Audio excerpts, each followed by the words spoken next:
लोग family therapist हैं वो बिलीव करते हैं कि फैमिली वो कहलाती है जहाँ पे लोग एक दूसरे का परवाह करते हैं, उनके एक्शंस एक दूसरे को अफेक्ट करते हैं, चाहे वो इकट्ठे रहें या ना रहें या विदेश रहें, बहुत दूर रहें, पर एक दूसरे के लिए वो बहुत ज़्यादा केयर करते हैं।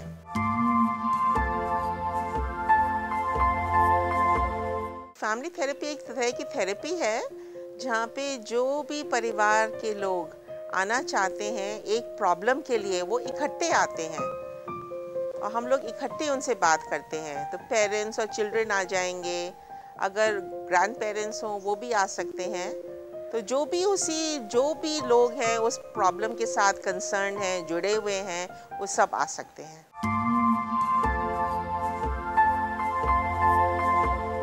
फैमिली थेरेपी की मुझे लगता है कि इंडिया में बहुत ज़्यादा ज़रूरत है, क्योंकि हम लोग का जो समाज है वो बहुत बदल रहा है और बहुत जल्दी बदल रहा है। इतनी जल्दी बदल रहा है कि लोग कोप नहीं कर पा रहे हैं कि आज के रिश्ते का माने क्या रखता है, हर एक रिश्ते में हमको किस तरह से बिहेव करना चाहिए, क्या हम एक्सपेक्ट कर सकते हैं एक दूसरे से, ये सब बदल रहा है। सोशल कंडीशन से इकोनॉमिक कंडीशन इतनी बदल गई हैं, लोग अपने गांव छोड़ के आ गए हैं, सब लोग बड़े बड़े शहरों में रहने लगे हैं, विमेन का रोल बहुत बदल गया है, लड़कियां बहुत देर से शादी कर रही हैं, शादी करके शादी टूट रही हैं बहुत ज़्यादा। जब से मेरी ज़िंदगी में आई हो ना, मेरा दिमाग खराब कर दिया तुमने। वो बच्चे बड़े होके अपने पेरेंट्स के साथ वापस आ रहे हैं, तो एक अनमैरिड गर्ल का 35 साल 40 साल अपने साथ पेरेंट्स के साथ रहने का मतलब क्या होता है, पूरी फैमिली को दूसरी तरह से सोचना पड़ता है उसके बारे में। हर एक परिवार में इस तरह की सिचुएशंस आ रही हैं जो उन्होंने कभी देखी नहीं है।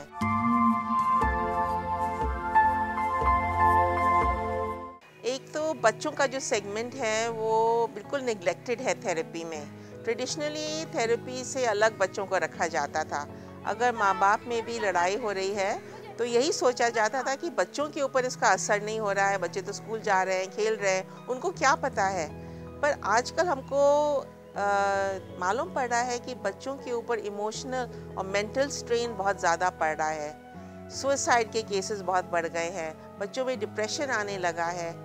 तो बच्चों के ऊपर जो घर का माहौल है और क्वालिटी ऑफ रिलेशनशिप्स का जो असर होता है बच्चों के ऊपर, वो रिसर्च से मालूम पड़ रहा है कि उसके लिए फैमिली थेरेपी की बहुत ज़रूरत है। फैमिली थेरेपी के अंदर तरह तरह की प्रॉब्लम्स हम लोग देखते हैं और उनके साथ मदद कर सकते हैं। बच्चों के साथ, इन लॉज के साथ, हस्बैंड वाइफ प्रॉब्लम्स और भी काम के साथ प्रॉब्लम्स जहाँ पे एक फैमिली का मेंबर बहुत ज़्यादा काम कर रहा है, addiction problems, mental health problems जहाँ पे एक जने को डिप्रेशन का डायग्नोसिस मिला है, फैमिली को क्या करना है उसके साथ, किस तरह से उनको समझना है, इस तरह की प्रॉब्लम्स भी आती हैं।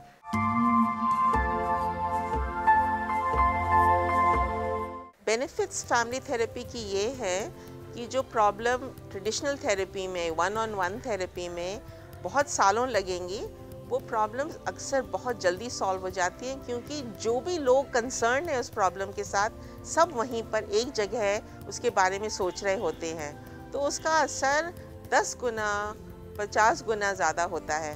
तो एक तो शॉर्टर टाइम में आपकी प्रॉब्लम सॉल्व हो जाती हैं और सबके व्यूज़ इंक्लूडेड होते हैं। सिर्फ एक जना नहीं बदलता फैमिली में, सारा परिवार बदलता है।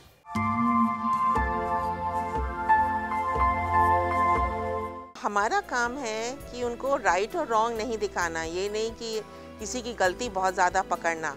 हाँ, जहाँ पे मारपीट हो रही है वो तो हम पहले रोकते हैं कि जो हाथ उठाता है उसको ही रिस्पॉन्सिबिलिटी है उस वायलेंस को रोकना, क्योंकि जब तक वायलेंस रहता है तब तक बात नहीं कर पाते।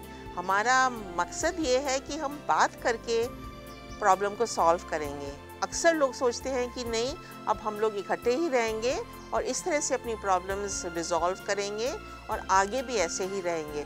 अच्छे पारिवारिक जीवन के लिए मैं ये तो नहीं कहूँगी कि एक आंसर है सबके लिए, क्योंकि हर एक फैमिली बिल्कुल अलग होती है एक दूसरे से। पर मेरे एक्सपीरियंस में मैंने देखा है जहाँ फैमिली का कम्युनिकेशन पैटर्न अच्छा हो, ज़्यादा खुल के बात हो, चाहे वो खुशी की हो और दुख की हो, जहाँ प्रॉब्लम्स को छुपाया ना जाए, बच्चों से भी नहीं, बड़ों से भी नहीं, जहाँ इंटरजेनरेशन्स में कम्युनिकेशन अच्छी हो, वहाँ पे पारिवारिक जीवन अच्छा होता है।